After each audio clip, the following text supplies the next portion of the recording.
This is Live Bet Sunday on VSiN, the Sports Betting Network.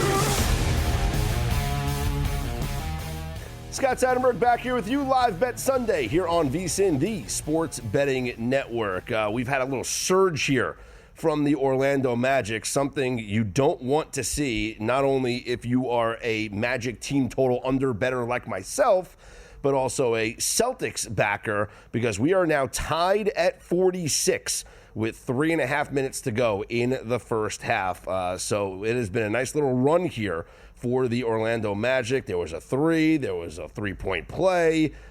So the Magic have come all the way back here, tied it up against the Celtics. This two three-pointers, actually. The reason being that they got, now it's 48-36 Magic over the Celtics. My goodness, it's like the end of the first quarter and the end of the second quarter. The final minutes have just been disasters for our bets. But we'll continue to track this as we get closer and closer to the half and figure out a halftime wager. But let's talk Major League Baseball. Joining us right now on the Progressive Guest Line is our very own Greg Peterson. You see him all across the network here on VSiN, also host of the Baseball Betting Podcast. Greg, they're in the game is now final in the Bronx. Game 2 of a doubleheader between the Yankees and the Blue Jays. The Yankees sweeping both games. But the story here in New York, and we saw it come to fruition in the second game, was Devin Williams removed from the closer role. Luke Weaver is now getting the shot to be the new closer for the Yankees. He did pitch the top of the ninth inning. It was a non-save situation,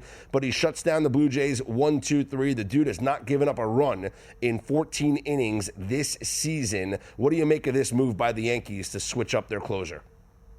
Well, being someone from the great state of Wisconsin and being someone that grew up a Milwaukee Brewers fan, I can tell you that this is absolutely the correct move, because I remember the Milwaukee Brewers season ending last year because Devin Williams was in the closer role. And for Devin Williams, it's just been very shaky from this season. It just feels like he might not be built for New York, for lack of a better term. And Luke Weaver deserves this role. Like, you could say what you want about Devin Williams pitching bad. Luke Weaver has been one of the better relievers in all of baseball over the last 12 or so months. You mentioned it. He had a nice 1-2-3 outing here today against the Toronto Blue Jays. Guy has not allowed anything all season long, and Luke Weaver is right now the best pitcher in that bullpen. They should be having him in that closer role, so 100% the correct decision by the New York Yankees. Padres get swept by the Tampa Bay Rays, and I was all over San Diego here today, Greg. This was one of my best bets, thinking that they would avoid the sweep at home. They took a 1-0 lead in the second inning and then gave it right back, and then they gave up a run in the fifth and then gave up a run in the top of the ninth, so a chance to maybe come back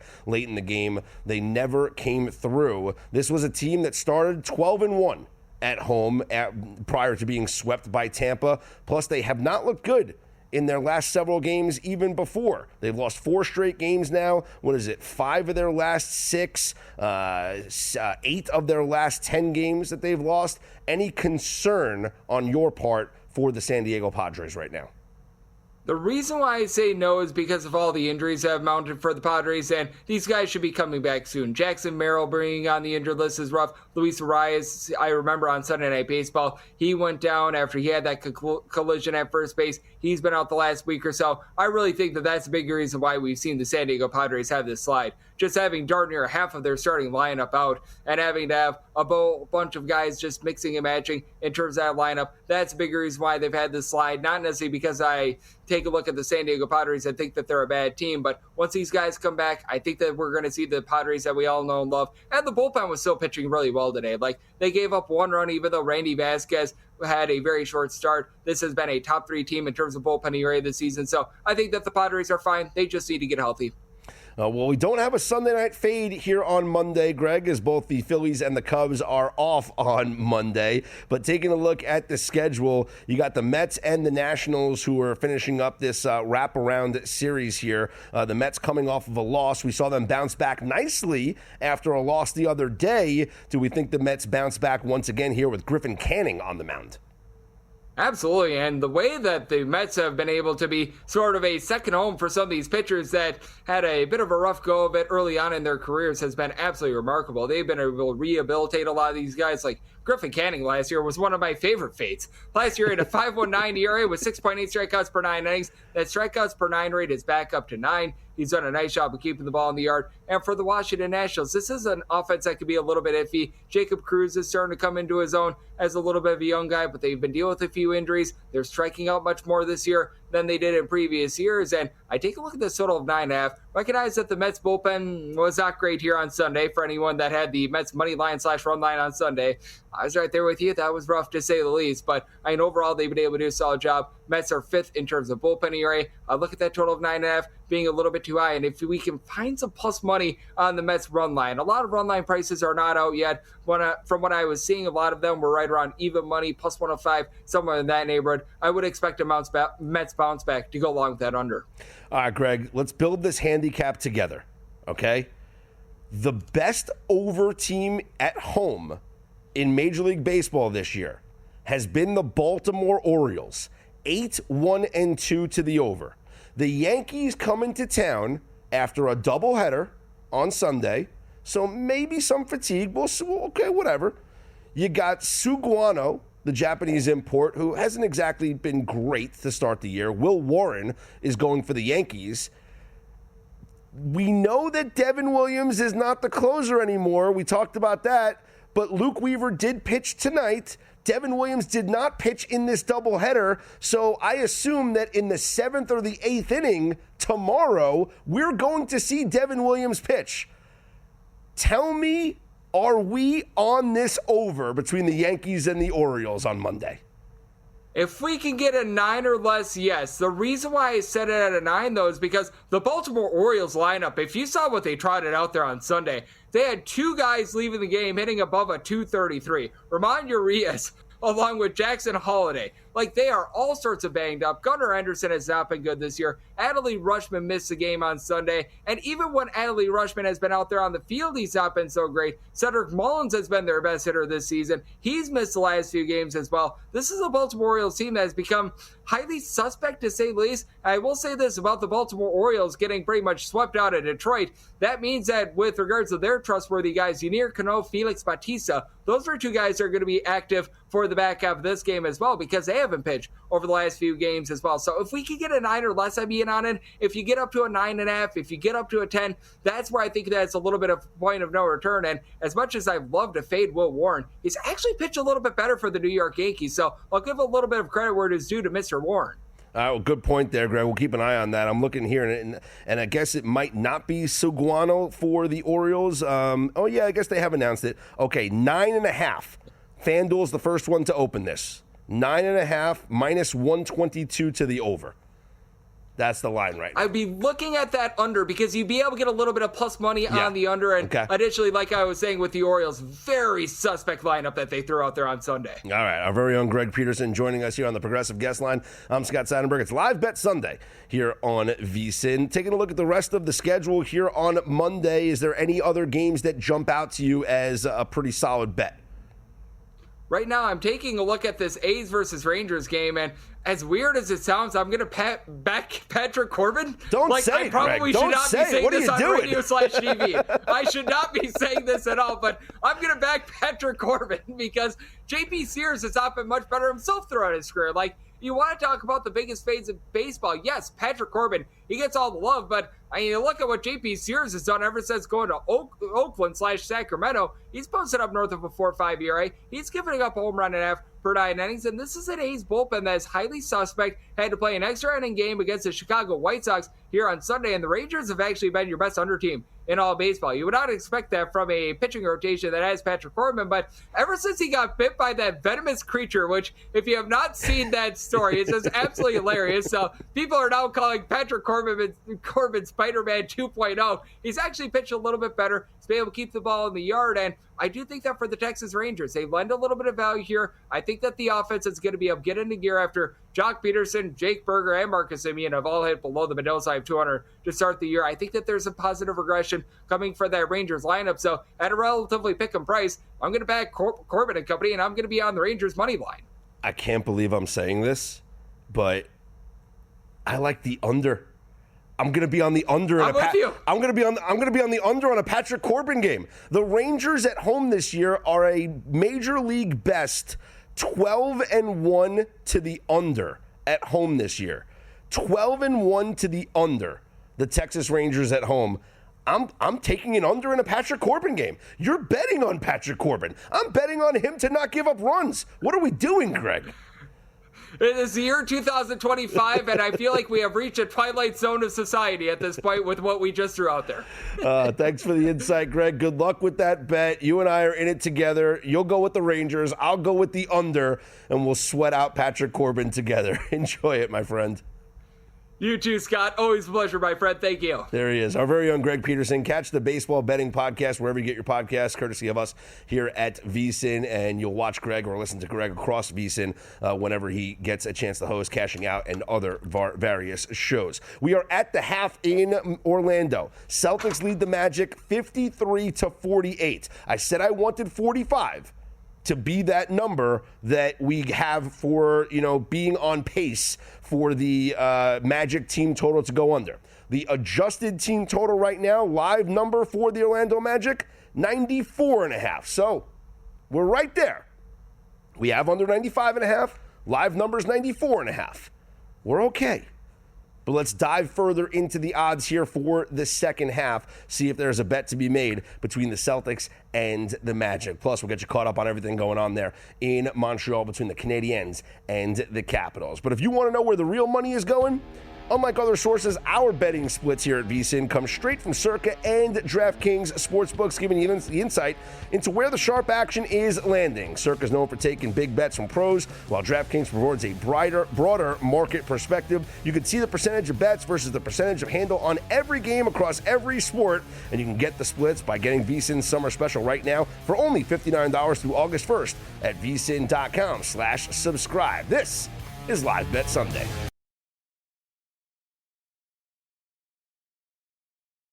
This is Live Bet Sunday on VSiN, the Sports Betting Network. Scott Seidenberg back here with you. This is Live Bet Sunday here on VSiN, the Sports Betting Network, and just cooked up a live bet that I'm going to be placing here so we can all sweat it out together. As we are going to go with the Celtics second half team total over 51.5. Now, your sportsbook might not offer a second half team total. It just might offer an adjusted game team total. That adjusted game team total is going to be 103.5. The Celtics have 53 points here at the half, and we are going to go with the Celtics team total over 103.5. That is the bet that we are placing here for this game, for this second half. We are already on a number of things here with this game, as we have the Orlando Magic team total to go under 95.5. The adjusted line on the Magic team total is right now 94.5. So we're on pace. We're on pace for that. So we're just going to fire in here. Let's see. I'm going to put this bet in so we can all sweat this together. And we're in. Over 103.5 for the Boston Celtics team total. Now, why do I like this so much? Well, one, I like the Celtics to win this game and cover this game anyway. I've given you the trends already, and I'll repeat the trends. When you look at how the Celtics have done after games they have lost, okay? And this season, the Celtics are 19-2 straight up in games after they have lost. Now, not only are they 19-2 straight up, but they have covered the spread 17 of those 21 games. They are 17-4 against the spread. But not only are they 17-4 against the spread, if you look at the opponent's team total. So what has been the reason why the Celtics have covered the spread in all those games? It is because they are playing lockdown defense. And in those games where the Celtics 17-4 ATS, the opposing team total is also 17-4 to the under. So we like the Celtics already in this game. I didn't lay the points because I felt like it got away from me at -8 here at Circa. -7.5 was really the best price you could have gotten. But I missed the boat. I should have bet it yesterday when it was lower. But because I didn't, I just went in with the Magic team total. The Magic team total was the bet for me. So I did under 95.5 for the Magic team total. Their adjusted line right now is at 94.5. But for the second half of this game, our best bet is on the Celtics team total over 103.5. And right now you're looking at where we are. Like, we're on pace for pretty much where we were to start the game. I mentioned that the Celtics were 8-point favorites to start the game. And right now, on the live line, the Celtics are 8.5-point favorites. So we're right there. Prior to the game, the number was the team total, widely available, for the Magic, as I mentioned, 95.5. And for the Boston Celtics, 102.5, 103.5. So we're right there on pace. In fact, 103.5 was the one that I saw the most before the game. And the reason why I actually like this bet more is because we are on pace for literally the exact team total that was given out prior to the game with the Boston Celtics. And the adjustment that's been made here, because we're not a 7.5-point spread or an 8-point spread, now we're an 8.5-point spread, is that 1 point lower for the pace for the Orlando Magic, who were at 95.5 before the game. Now they're at 94.5. But looking inside the box score, the Celtics, 5 of 18 from three-point range. The Magic, 5 of 15 from three-point range. They're both bad. But if there's one team that I trust to turn that shooting around, it's the Boston Celtics, who have been the most prolific three-point shooting team this season in the NBA. That's who I trust to turn it around in the second half. The team that, 5 of 15, not great numbers in the first half. But a Boston Celtics team that during the regular season averaged the most three-pointers attempted and made in the entire NBA. They're not going to shoot 5 of 15 in the second half again. Now, I do expect them to shoot 15 times. They might shoot more than 15 threes in the second half. They'll make more than 5. And if they do make more than 5, they're going to be on their way towards a team total going over 103.5. I trust their defense, and I trust their shooting to come around. So, and I know that everyone's going to mention, that's what people talked about during the season, is how well the Magic defend the three-point line. There's a reason why this series has been an under series, and people and the market's been pushed towards the under, is because of how, the Magic defend the three. Fewest three-pointers against this season. Fewest three-pointers made against this season. So it's a strength-on-strength thing. But again, it comes down to who do you trust more. And I trust the Boston Celtics more. So we are great with our sweat. Best bet that we gave out right at the start of the show. Orlando Magic team total under 95.5. On pace for that right now.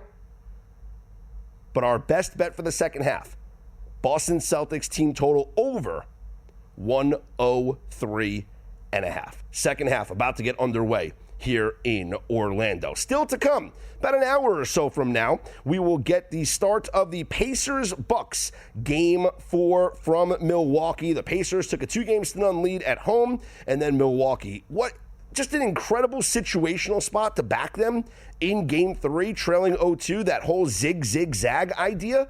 But what has been incredibly, profitable throughout the years, that the sports books have caught on so much that they have taxed you so much on, is when you have the zig-zag situation. The team loses the first 2 games of the series on the road, and then they are home for Game 3. It's the first half bets. And so you'll see oftentimes where a team could be a 4.5 point favorite for the game, but they're a 3.5 point favorite for the first half. Or a 5, or it might be the same, 4.5, 4.5. Like, they have taxed you so much on the first halves now in the zigzags. Well, it didn't exactly work out in game 3 because the Bucks were trailing at the half.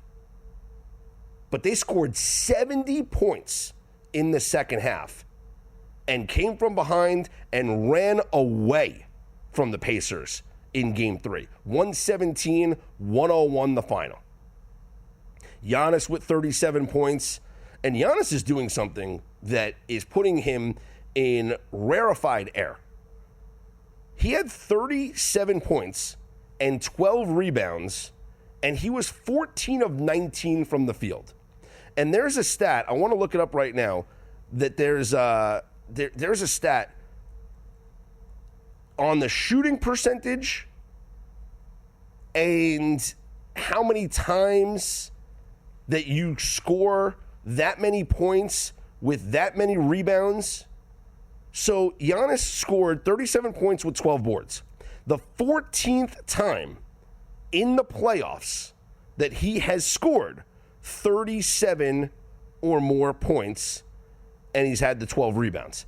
And if you look at the players that have done that, like throughout history, I mean, we're talking about like some of the all-time greats. I mean, like Shaq's in there. Let's see. I'm going to give you the name of the rest of the players here that have done this before, as far as, you know, putting himself into this category. He passed. He's now 57th all time in postseason the scoring here. 65.1% from the field. Here we go. 70 points, 30 rebounds, and 8 assists. That hasn't happened since Wilt Chamberlain, 1967. What? That's in the first round of the playoffs?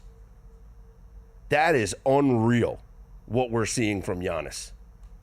More on that game coming up in about an hour, but Bucks might be another situation spot to back them here in game number 4. Hey, this summer, go all in here at Circa with the ultimate getaway package.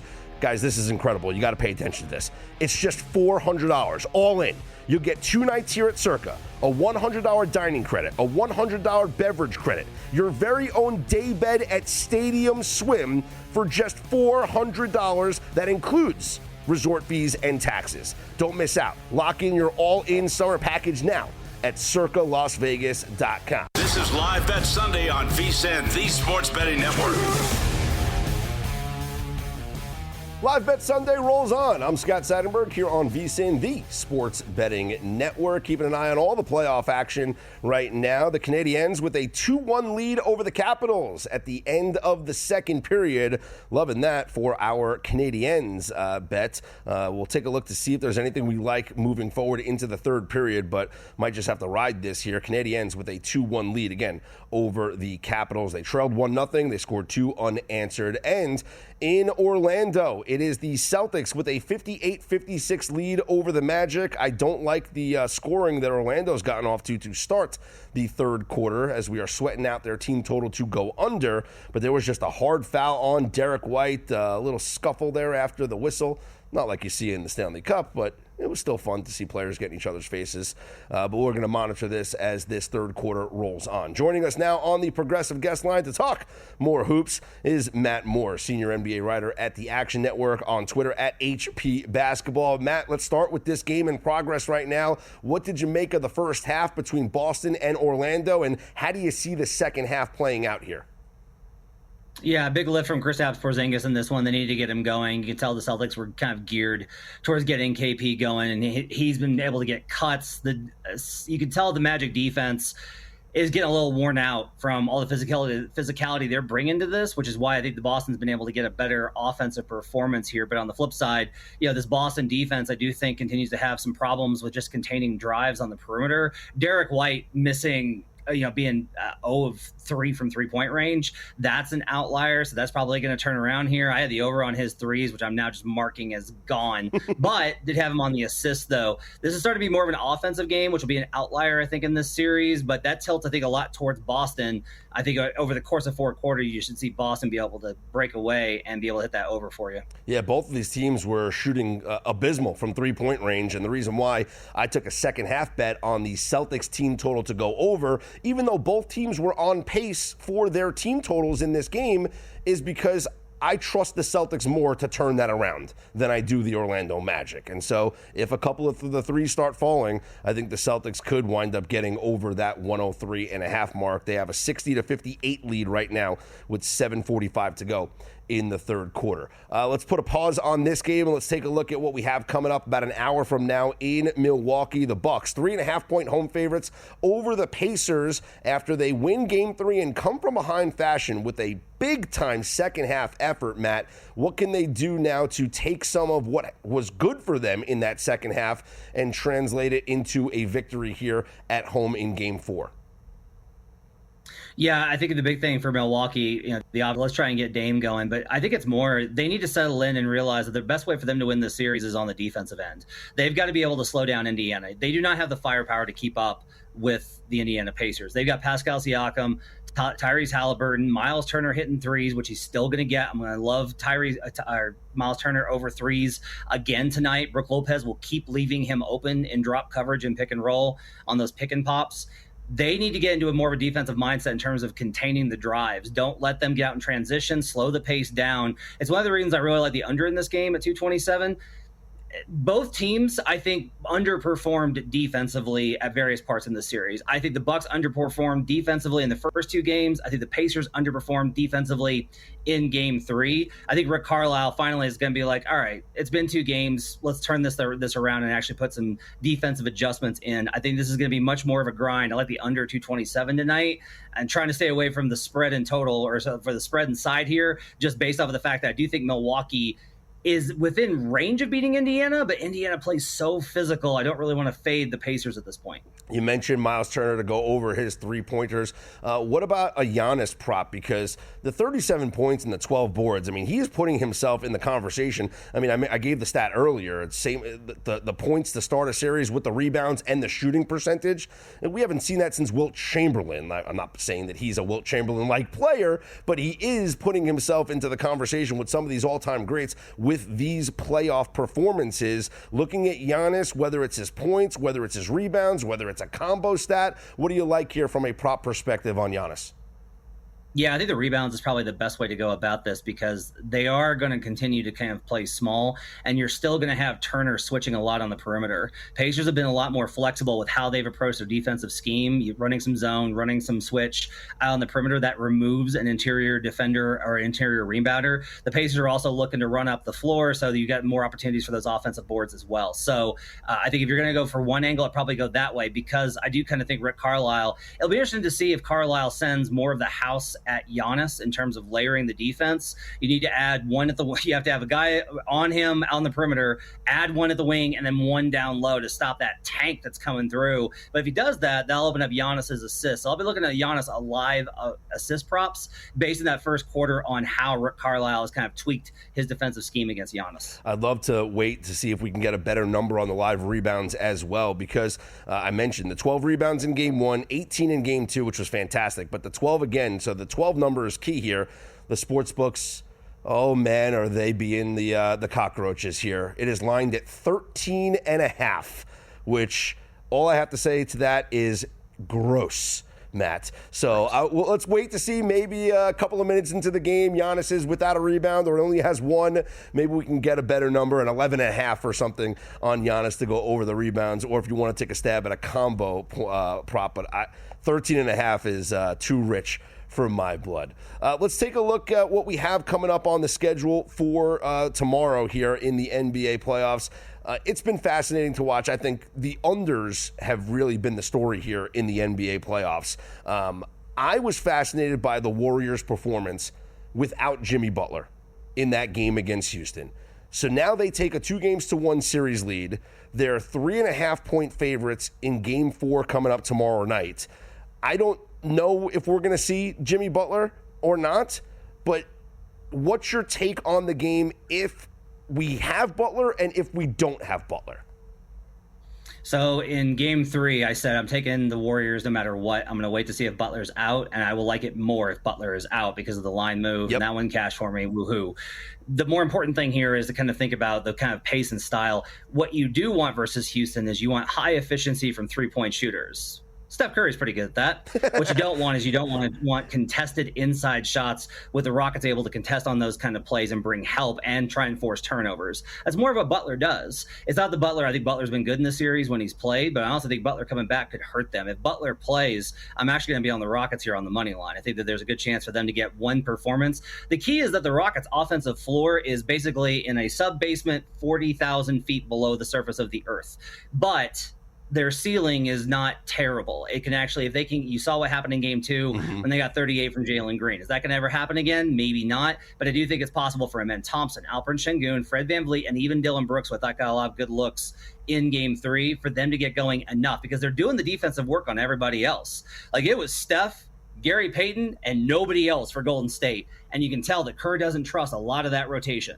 So if the Rockets can make this back into their kind of game where it's not a three-point, math game, they've got a chance, I think, to steal this one, but they need Butler to play in order for that to happen. So this is kind of an inverse galaxy brain kind of look for me. If Butler plays, I'm going to be on the Rockets on the money line. Yeah, right now the line is at 3.5, and it's 3.5 everywhere. So we haven't seen there's no rogue numbers right now, and Butler is officially listed as questionable. And I agree with you. I think that you're definitely going to get value on the Rockets because if Butler's announced, there's going to be more movement on the line here. The Warriors could be upwards of 4, maybe even 4.5, and we know the public's going to come in on the Golden State Warriors as well, just being how popular they are.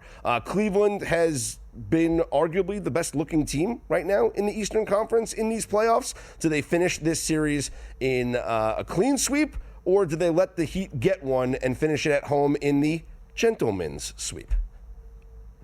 Yeah, I like the Cavs to finish this off. I looked up the numbers for teams that did not cover in game 4 for 8 seeds, and the results are not promising. They're under 500 ATS for those 8 seeds after that.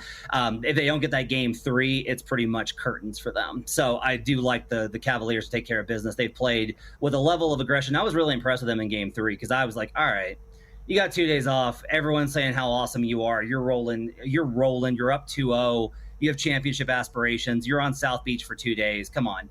But they just took it to the Heat. They had zero remorse. They had no regard for taking it easy or screwing around. That's honestly really impressive for a 1 seed that sometimes can get caught here. So I really like the Cavs to finish out this series in a sweep tomorrow. Matt, great stuff as always. Good luck with your bets. And if you want to sweat along with me, live total on the Celtics right now is 103.5. Exactly what I bet. Live total on the Magic right now, 95.5. Exactly what I bet. Talk about being on pace here for the rest of this game. Appreciate the time, Matt. We'll talk to you soon. Good luck, Scott. Take care. There he is. Matt Moore, senior NBA writer over at the Action Network, joined us on the Progressive Guest Line. You can hit him up on Twitter at HP Basketball. Does a tremendous job covering the NBA. Yeah, this number is continuing to fluctuate. And with every basket that's made, now the Magic team total is on pace to go over. So is the Celtics. Oh boy, this is going to be a sweat. Sweat it out with me. It's Live Bet Sunday right here on VSiN, the Sports Betting Network.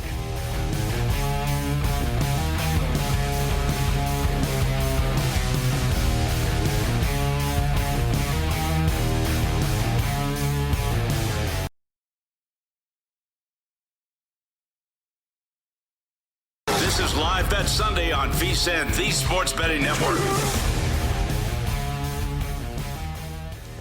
Scott Seidenberg back here with you. This is Live Bet Sunday here on VSiN, the Sports Betting Network. You can hit me up on Twitter at ScottsOnAir, ScottsOnair. Hit us all up on the network at VSiN Live as we are in a sweat. That's right. The Celtics have, scored a little bit here at the end of the third quarter. Well, there's still 3 minutes left. 2 minutes and 57 seconds left in the third quarter. Here's where we are right now. 74-68. The Celtics lead the Magic. Their live line right now is Celtics minus 7.5. So right around where we were to start the game. Total is at 204.5. But the team props that we are sweating at, our best bet that we gave out to start the show was the Magic team total under 95.5. The Magic have really scored here in this third quarter. 20 points already in this third quarter. They went on a little barrage before the Celtics kind of before the Celtics responded. And we have a timeout with the Celtics leading 74-68. But with the 20 points here in the third quarter, Magic team total is now at 98.5. So this is an ultimate sweat here as we progress throughout the remainder of this third quarter and then go into the fourth quarter. Honestly, we can't afford points. Like, we need the Magic to go cold here. And the only thing that might, save us is if we get a fourth quarter in this game, and we're not there yet. We still have to dodge 2 minutes and 57 seconds. But we have seen fourth quarters in these NBA playoffs where the opposition has won, 30-17, 30-15. If we can get a quarter like that from the Celtics, we're going to win this bet. Nuggets Clippers. Nuggets won that game yesterday. And by the way, I still don't know if that basket was good by Aaron Gordon. He catches it and dunks it in, but did it go off of his fingertips in time? Does the dunk, is it continuous slamming into the basket?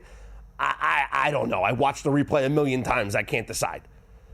But they were outscored in that fourth quarter 34-16. In that third quarter, the Nuggets outscored the Clippers 35-17. So it's not rare that these quarters happen. These blowouts, these double-up quarters happen where a team outscores the opponents by that many and the defense plays that out. Look at what happened in the Knicks-Pistons game. Third quarter, Pistons outscored the Knicks 28-14. So yeah, it is. And Timberwolves outscored the Lakers in the fourth quarter 32-19.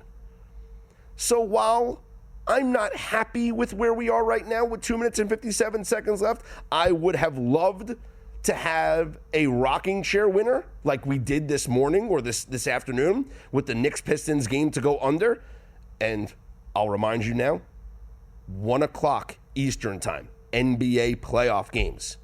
Under. 4-0 this year, 15-2 now. Going back to the start of the 2021 playoffs. I don't believe we'll see any more, though, because as the rounds progress, I don't think we're going to get any more of those 1 o'clock Eastern time starts. But file it away for next year. These players are not used to the afternoon games. They're just not. But I don't like where we are right now in this game between the Magic and the Celtics. But we're not out of the woods because anything's possible. We can get an extremely low-scoring quarter, especially when you consider how good the Celtics are on defense. If the game's close, they lock it down defensively, or if they just run away with it and it gets away from the Pistons where they start chucking up threes and start missing threes and it becomes one of those games, or this game becomes a slow, methodical approach where both teams are taking it down to the end of the shot clocks before settling for bad shots. And we go 2 to 3 minutes of scoreless basketball, or maybe 3 to 4 minutes of one team going scoreless. And hopefully for our bet's sake, that one team going scoreless is the Orlando Magic. 2 minutes to go in the third quarter, 75-69. The Celtics lead the Magic. Celtics are at the free throw line. So Celtics live number right now, 105.5. So we're looking okay for our over 103.5 on the Celtics. Magic live line 97.5. So we are right there. It's going to be a real sweat here as we progress, but we're going to sweat it out together because we're all in this together here on Live Bet Sunday. On the ice, meanwhile, the Canadiens, with the 2 unanswered goals in the second period, have a 2-1 lead over the Capitals. They are in the third period right now. There is 2 minutes into the third period, so 18 minutes left in the game. Montreal looking to even up this series at 2 games apiece. When I gave out my first round series bets. And I don't know if you guys have that graphic saved, but if you do, you can throw it up on the screen. Great, everyone can see what my bets were. If not, it's fine. I'll repeat them for the audience here. Wanted to check where we were on all my first series picks in the NHL. But one of my upset picks was the Montreal Canadiens to upset the Washington Capitals. Now, a large part of my reasoning behind that was the health of Logan Thompson. I did not expect it to be the other way around, where the goaltender that is hurt and not playing in this series is now Sam Montembeault for the Canadiens, and Logan Thompson playing through his injury and actually playing well in this series. So didn't expect that. But if the Canadiens can win this, they hold serve on home ice. The series is tied at 2. If Montembeault can come back for Game 5, great. If not, you got to imagine Jakub Dobeš with a ton of confidence coming out of a win here tonight. If they do get this win tonight, still plenty of time left in the game. A lot of hockey to be played. But the Canadiens certainly not out of this series. Other series bets that I gave out as we look at the bracket here in the Stanley Cup playoffs. I picked every series, but I had certain best bets. One best bet was the Winnipeg Jets. I don't like what I've seen in these 2 games in St. Louis. I don't think anybody that backed the Winnipeg Jets can be happy about the 2 games that we have seen played here in St. Louis. But like our guest earlier, Johnny Lazarus, said, if you asked the Winnipeg Jets, or if you told the Winnipeg Jets, say, hey, Winnipeg Jets, hi. You're tied 2 games apiece, going back to Winnipeg, and you got the home ice in this series. Do you feel confident? Are you okay? And the answer would be, yeah, we feel great. So tied at 2, I think they feel okay. Dallas and Colorado. I picked Colorado in this series because of the injuries to Dallas. Dallas took a 2-1 series lead, and Colorado was... Sometimes I make these bets that are, I don't want to call them like no doubters, or because there's no guarantees. Nothing's a guarantee in sports. But yeah, but sometimes I feel really good about a game. Like really good about a game. And I felt so great about Colorado winning game number 4. And they did at home. And I feel like everybody should have felt great about Colorado winning game number 4, because Dallas had a 2-1 series lead. Only leading in that series for 1 minute of gameplay. That's it. Just over 60 seconds of time, Dallas had the lead in the first 3 games, now the first 4 games of this series. This has been a one-sided series that just happened to be 2-1 in favor of Dallas, now tied at 2. VGK in Minnesota tied at 2. Honestly, I didn't see that one coming, but I admittedly didn't respect Minnesota enough. With Kirill Kaprizov and Joel Eriksson Ek coming back from injury, this is a much different team.